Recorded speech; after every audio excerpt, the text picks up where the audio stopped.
सबसे पहले बात सीएम योगी के सामने अलग अलग विभागों के प्रेजेंटेशन की। एनेक्सी बिल्डिंग में आज सबसे पहले कृषि क्षेत्र की कार्य योजना का प्रेजेंटेशन हुआ। सीएम के सामने कृषि से जुड़े 11 विभागों का प्रेजेंटेशन हुआ। कृषि, सिंचाई, गन्ना, वन समेत 11 विभागों ने प्रेजेंटेशन दिया। कृषि सेक्टर के 11 विभाग 100 दिन, 6 महीने और 1 साल का रोड मैप उन्होंने पेश किया है। इस दौरान सीएम योगी के अलावा दोनों डिप्टी सीएम और कई मंत्री और अधिकारी इस बैठक का हिस्सा रहे, इस प्रेजेंटेशन का हिस्सा रहे।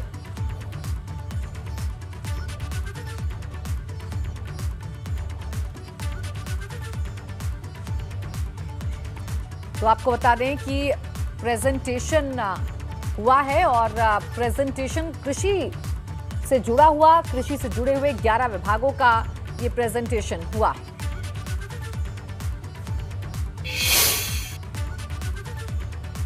कृषि विभाग की मीटिंग खत्म होने के बाद एबीपी गंगा संवाददाता शैलेश अरोड़ा ने कृषि मंत्री सूर्य प्रताप शाही से खास बातचीत की, जिसमें उन्होंने बताया कि किसानों के लिए इस बैठक में क्या कुछ खास बिंदुओं पर चर्चा की गई। कृषि मंत्री सूर्य प्रताप शाही जी इस समय हमारे साथ मौजूद हैं। सर, आज की बैठक में अगर बात करें, क्या सर विशेष होगा?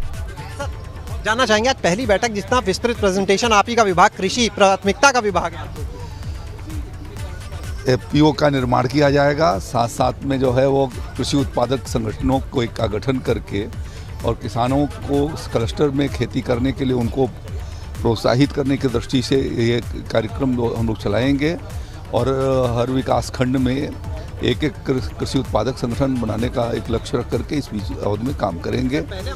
और साथ साथ में जो है हम लोग गो आधारित भारतीय प्राकृतिक पद्धति के खेती को भी उसका चयन करके क्लस्टर में उस खेती को शुरुआत करेंगे। पहले आप लोग एक एक विभाग का करते हैं, इस बार तो सारे विभागों का मिलकर समन्वय एक बना के काम और बेहतर करने की यह और अच्छा होगा कि सबके साथ एक साथ मिल करके जब योजनाएं बनेंगी तो कृषि सेक्टर काफ़ी आगे की ओर बढ़ेगा।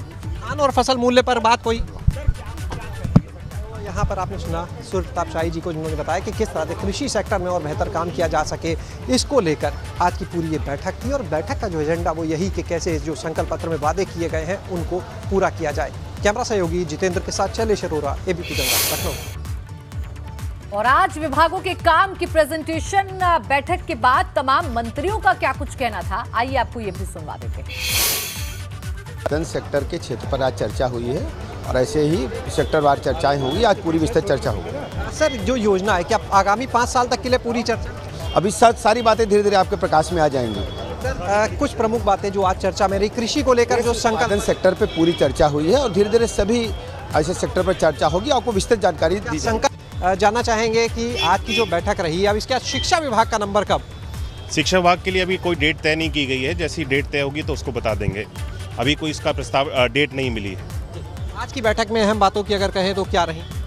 आज जैसे कि कृषि विभाग से संबंधित जितने भी विभाग थे, इन सभी विभागों का प्रेजेंटेशन था और सभी विभागों की जो पिछले 5 वर्ष की जितना हमारी सरकार के द्वारा कार्य किए गए पूरे मंत्रिपरिषद को उससे अवगत कराया गया और आने वाले 100 दिनों की और 6 महीने की जो रूपरेखा है उसके ऊपर चर्चा की गई है और उसी हिसाब से जो आज माननीय मुख्यमंत्री जी के निर्देश दिए गए हैं उसके अनुसार हम सब विभागों में अपने अपने काम करेंगे। नहीं, आज जो कृषि सेक्टर के जो क्लस्टर था उसकी आज प्रेजेंटेशन था, जिसमें 100 दिन, 6 महीना और 2 वर्ष और 5 साल में क्या कार्य योजना हो सकती है उस पर चर्चा। जी मंत्री जी, ये बताइए कि परिवहन विभाग की भी क्या किसी प्रकार से भूमिका रहेगी कृषि सेक्टर की अगर बात करें? नहीं, आज कृषि सेक्टर का था, आने वाले दिनों में परिवहन विभाग भी आएगा, वो भी आपको बताएंगे। क्या तारीख उसके लिए तय की गई? अब जो आगे वाले में जो आएगा हमारे, हाँ, कब तारीख बताएंगे? मैं बता दूंगा, अभी मैंने जब आ जाएगा तो बता देंगे। उसमें बहुत सारी चीज़ें परिवहन विभाग से संबंधित चीज़ें आएंगी आपको। बरेली में ऑल इंडिया तंजीम उलेमाए इस्लाम के राष्ट्रीय महासचिव मौलाना शहाबुद्दीन रिजवी ने बड़ा बयान दिया। मौलाना शहाबुद्दीन रिजवी ने सपा के राष्ट्रीय अध्यक्ष अखिलेश यादव पर हमला बोलते हुए कहा कि अखिलेश यादव ने मुस्लिमों की अनदेखी की है, ऐसे में मुस्लिम समाजवादी पार्टी को छोड़कर दूसरे विकल्पों पर विचार करें। मौलाना शहाबुद्दीन ने कहा कि अखिलेश और मुलायम की सपा में जमीन और आसमान का फर्क है। इतना ही नहीं, शहाबुद्दीन ने कहा कि मुस्लिम हिंदुस्तान में पूरी तरह सुरक्षित है, बुलडोजर केवल उन लोगों पर चल रहा है जिन्होंने गलत किया है। जगह से ऐसी आवाज़ें आ रही हैं कि मुसलमान हिंदुस्तान में सुरक्षित नहीं है। ऐसे में दरगाह आला हजरत से जुड़े मौलाना साहबुद्दीन हमारे साथ में बात करने के लिए मौजूद हैं और उन्होंने एक मशवरा दिया है कि किस तरीके से मुसलमानों को रहना है इस देश में, वो क्या करें और क्या ना करें। आपसे जानना चाहेंगे क्या पूरा आपने जो प्रेस नोट जारी किया है उसके बारे में। दरअसल इस वक्त जो हालात हैं हिंदुस्तान के और बिलखुसूस उत्तर प्रदेश के, उस हालात के पेश नज़र मैंने जो बयान दिया है और मैंने जो मुसलमानों को मशवरा दिया है वो ये है कि मुसलमान किसी भी पॉलिटिकल पार्टी के साथ इतनी अक़ीदत और मोहब्बत का इजहार न करें और ना ही किसी पॉलिटिकल दूसरी पार्टी के साथ इतनी दुश्मनी करें कि बाद में नुकसानात का सामना करना पड़े। बहुत सारे हालात में चेंजिंग हुई है, बदलाव हुआ है, इसलिए मुसलमानों को भी चाहिए कि अपने नज़रिए में और अपनी सोच और फिक्र में बदलाव लाएं। और वहीं देखिए अहम खबर यह है कि कल मैनपुरी पहुंचेंगे मुलायम सिंह यादव और अखिलेश यादव। पार्टी कार्यकर्ताओं के साथ संवाद का कार्यक्रम है, ये अहम खबर आपको बता दें। मुलायम सिंह यादव मैनपुरी पहुंचेंगे कल और पार्टी कार्यकर्ताओं के साथ संवाद का कार्यक्रम है। मुलायम सिंह यादव रहेंगे और अखिलेश यादव रहेंगे, पार्टी के कार्यकर्ताओं से संवाद करेंगे, चर्चा करेंगे, उन्हें कहीं ना कहीं प्रोत्साहित करने की भी कोशिश करेंगे।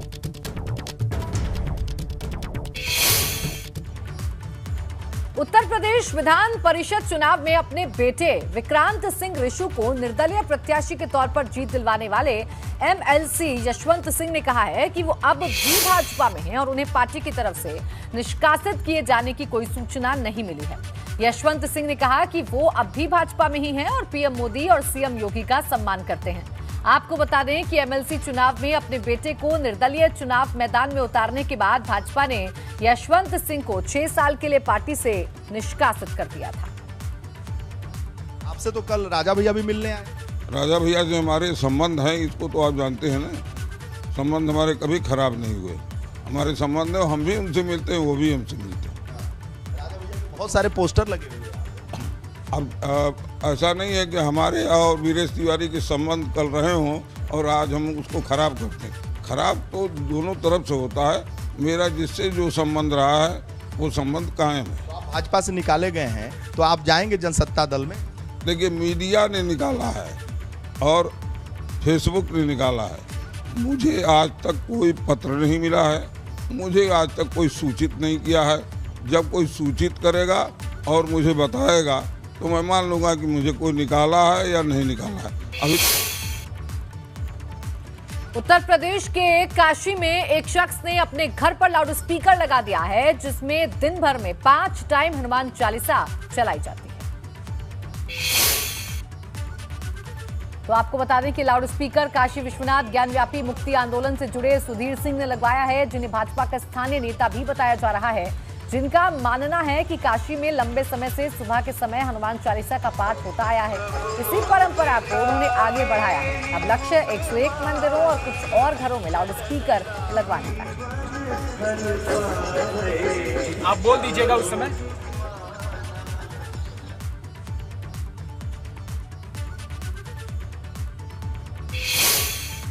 पुराने समय में सारे मंदिरों पर जो है वैदिक पाठ होते थे, हनुमान चालीसा का पाठ होता था। धीरे धीरे जब सुप्रीम कोर्ट ने एक टिप्पणी करी कि वॉइस पॉल्यूशन नहीं होना चाहिए तो मंदिरों से स्पीकर उतर गए, लेकिन मस्जिदों पे जहाँ एक स्पीकर थे वहाँ से 10-10 स्पीकर हो गए। सुबह 4:30 बजे जो है वो सबकी नींद खुल जाती है, इतने तेज़ आवाज़ में अजान होती है। तो ये काशी है, काशी में तो वैदिक मंत्र गूंजे, ये काशी का चरित्र है। यहाँ हमारी नींद अजान से खुले ये ठीक नहीं है। इसलिए हम लोगों ने कहा कि जब उधर अजान होती है तो यहाँ हनुमान चालीसा भी होनी चाहिए। जो पहले हनुमान चालीसा जो मंदिरों में बंद हो गई थी उसको फिर से चालू किया जाए। और हम लोगों ने 101 मंदिर चिन्हित किए हैं जिन मंदिरों पे अब लाउडस्पीकर लगेंगे।